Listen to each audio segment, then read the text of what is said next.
तो मैं मेनली 4 चीज़ों पे फोकस करूँगा। पहले नंबर पे मैं स्टेयरकेस के हर एक पार्ट के सभी स्टैंडर्ड साइज के बारे में बताऊँगा। दूसरे में मैं स्टेयरकेस की मिनिमम साइज रिक्वायरमेंट क्या होती है वो बताऊँगा आपको।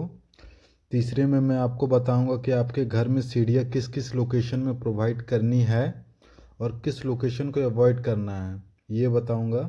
और वीडियो के लास्ट में मैं आपको सीढ़ियों के बारे में कुछ इम्पोर्टेंट वास्तु टिप्स दूंगा। आज आपको सीढ़ियों में जितने भी कन्फ्यूज़न है मैं आपको सारे का सॉल्यूशन बताऊंगा। अगर आप अपने घर में सीढ़ियाँ बनवाने जा रहे हैं तो मैं आपको रिकमेंड करूंगा कि पहले आप इस वीडियो को देखें, उसके बाद ही स्टेयरकेस बनवाएं।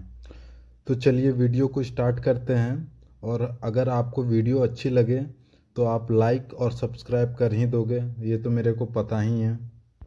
दोस्तों, मैं आपको स्टेयरकेस के सभी डिफरेंट पार्ट्स के साइज के साथ साथ इन सभी पार्ट्स के बारे में बताऊंगा ताकि आपको ये क्लियर हो सके कि किस पार्ट को क्या कहते हैं। तो सबसे पहले हमारा टेक्निकल टर्म आता है, वो है ट्रेड। जो स्टेप्स का ऊपर वाला हॉरिजॉन्टल पार्ट होता है, जैसा आप देख पा रहे हो, जहाँ पर आप पैर रखते हो सीढ़ियों पर ऊपर या नीचे जाने के लिए, उसे हम ट्रेड कहते हैं। तो सीढ़ियाँ बनवाने से पहले आपको सबसे पहले ये ध्यान में रखनी है बात कि जो आपकी ट्रेड की विड्थ होगी वो कभी भी 25 सेंटीमीटर या 10 इंच से कम नहीं होनी चाहिए या 12 इंच से ज़्यादा भी नहीं होनी चाहिए। जो हमारा स्टैंडर्ड ट्रेड का साइज होता है वो जनरली हमारा 25 सेंटीमीटर या 10 इंच का ही होता है, ताकि आप कंफर्टेबली आप अपना स्टेप वहाँ पे रख सको। ओके, अब हमारा सेकेंड टेक्निकल टर्म है राइज़र। दो लगातार ट्रेड के बीच में जो वर्टिकल डिस्टेंस होता है उसे हम राइज़र कहते हैं।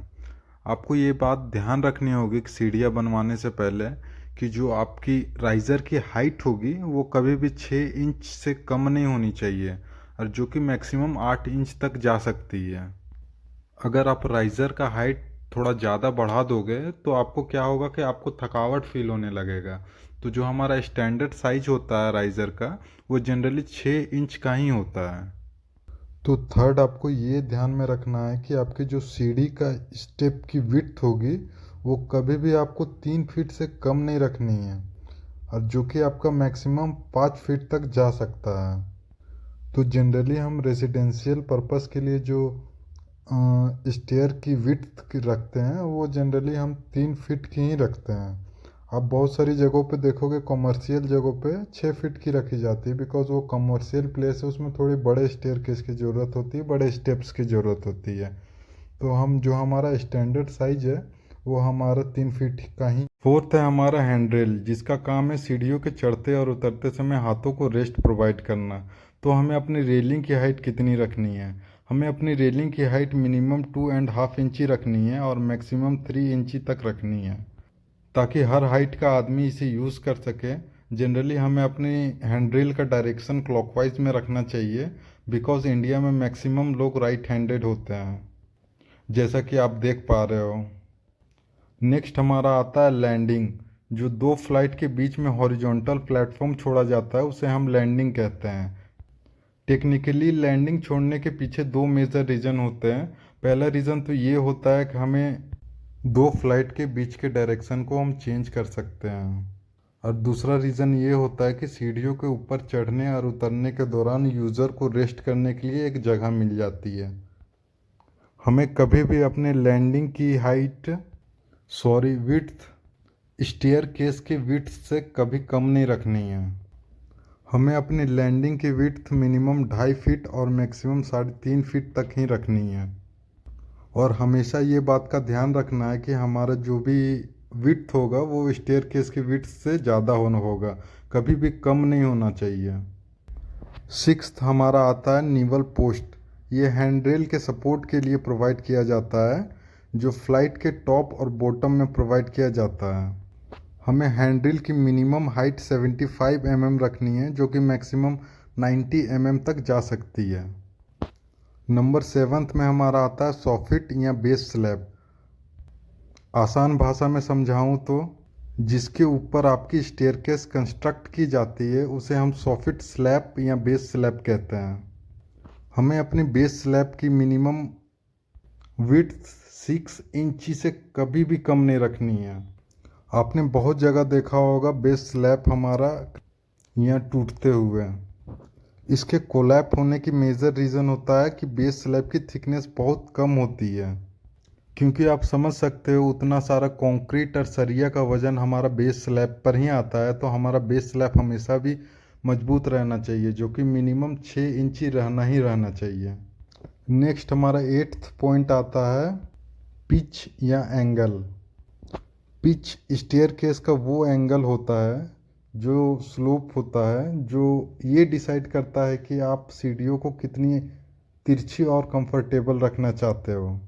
जैसा कि आप इमेज पे देख पा रहे हो, हमारे सीढ़ियों का जो ये नीचे वाला एंगल होता है, ये हमारे पिच कहा जाता है।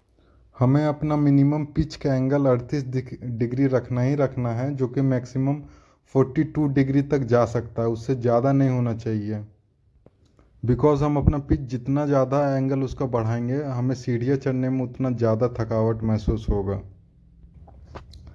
नंबर 9 पे हमारा आता है headroom. Headroom trade room centre से आपके ऊपर वाले फ्लोर की सीलिंग तक की वर्टिकल डिस्टेंस को कहा जाता है। देसी भाषा में इसे हम मुमटी कहते हैं। हमें अपने हेडरूम की मिनिमम डिस्टेंस है 2.1 मीटर रखनी है और मैक्सिमम इसकी आ जाएगी 2.5 मीटर, ताकि हर हाइट का आदमी इसे यूज़ कर सके और किसी का सर ऊपर में टकराए ना। नंबर 10 पे आता है फ्लाइट। फ्लाइट स्टेयरकेस की एक अनवोकल सीरीज को कहते हैं, जो लैंडिंग से ही शुरू होती है और लैंडिंग में ही ख़त्म होती है। हमें अपने फ़्लाइट बनाने के दौरान 2 बातों पे ध्यान देना चाहिए। पहला तो ये है कि हमें मिनिमम स्टेप 3 रखना है, जो कि मैक्सिमम 12 तक जा सकती है। हमें कभी भी 12 स्टेप से ज़्यादा नहीं रखना है अपने एक फ़्लाइट में। दूसरा हमारा ये आता है कि हमें कभी भी 2 फ्लाइट के बीच में 1 फीट का गैप छोड़ना ही छोड़ना चाहिए, ताकि रेलिंग वगैरह लगाने में थोड़ी आसानी हो सके। नंबर 11 पे आता है कंक्रीट मिक्स फॉर स्टेयरकेस। तो हमें अपने स्टेयरकेस में कंक्रीट का जो मिक्सर करना है, वो हमें 1:2:4 के रेशियो में करना है। अगर मैं आपको इसे आसान भाषा में समझाऊं तो इसे हमें 1 भाग सीमेंट का यूज़ करना है, दूसरा सैंड का, 4 भाग एग्रीगेट का। नंबर 12 में हमारा आता है steel reinforcement. Minimum steel reinforcement diameter should not be less than 12 mm। मतलब कि हमें कभी भी 12 mm से कम का सरिया यूज़ नहीं करना है, कभी भी यूज़ नहीं करना है। अगर हम 12 mm से कम का सरिया यूज़ करते हैं तो हमारा जो भी स्टेयर केस होगा उसका लाइफ थोड़ा कम हो जाएगा और दूसरा चीज़ की क्रैक आने लगेगा। नंबर 13 में हमारा आता है floor height. Floor to floor height का हमें जो डिस्टेंस रखना है वो हमेशा हमें 10 फीट का रखना ही है। मतलब कि हमारा जो एलिवेशन होगा ground floor to first floor, वो 10 फीट का होना चाहिए। ये हमारा स्टैंडर्ड साइज है। नंबर 14 में आता है हमारा स्टैंडर्ड साइज ऑफ स्टेयरकेस। जैसा कि आप इमेज में देख पा रहे हो, हमारे जो स्टेयरकेस का पूरा टोटल विड्थ होगा वो कभी भी 6 फीट से कम नहीं होना चाहिए, और जो हमारा हाइट होगा वो 10 फीट से कम नहीं होना चाहिए, ताकि सामने उतरने और चढ़ने में आसानी हो सके। नेक्स्ट पॉइंट हमारा आता है वास्तु टिप्स। हमें कभी भी अपनी सीढ़ियों का डायरेक्शन क्लॉकवाइज रखना चाहिए, इससे हमें पॉजिटिव एनर्जी मिलती है। और वास्तु के अनुसार स्टेयरकेस का जो डायरेक्शन होना चाहिए वो जनरली साउथ डायरेक्शन में होना चाहिए। अगर आपके पास साउथ डायरेक्शन नहीं मिल पा रहा है तो आप वेस्ट डायरेक्शन भी रख सकते हो। किसी भी स्टेयरकेस का साइज मेनली 5 फैक्टर पे डिपेंड करता है। पहला नंबर पे है कि आप किस तरह की सीढ़ी बनाना चाहते हो। स्पाइरल बनाना चाहते हो, सर्कुलर, स्ट्रेट, डॉकलेट, बहुत तरह के टाइप्स होते हैं सीढ़ियों के। नंबर दूसरा होता है कि आपके प्लॉट का साइज क्या है, वो भी मैटर करता है। तीसरे नंबर पे आता है राइज़र हाइट। जितना ज़्यादा आपका राइज़र का हाइट होगा उतना स्पेस आपको लगेगा। चौथा पॉइंट है फ्लोर लेवल से बिल्डिंग की हाइट क्या है, ये भी मैटर करती है। और पांचवा पॉइंट है कि हमारी फ्लाइट की चौड़ाई कितनी है। तो हमें मिनिमम जगह की रिक्वायरमेंट कितनी होती है स्टेयरकेस बनवाने में, जो कि होती है हमारी 48 स्क्वायर फीट। तो आप कभी भी स्टेयरकेस बनवाने जा रहे हो तो इस 5 चीज़ों को हमेशा ध्यान में रखना है आपको, उसके बाद ही आपको सीढ़ियाँ बनवानी है। और मैंने जो भी 15 पॉइंट बताए वो 15 पॉइंट आपके लिए बहुत नेसेसरी होने वाले हैं अगर आप सीढ़ियाँ बनवाने जा रहे हो तो। और अगर आपको ये वीडियो हमारा अच्छा लगा तो प्लीज़ चैनल को लाइक करें और सब्सक्राइब करें।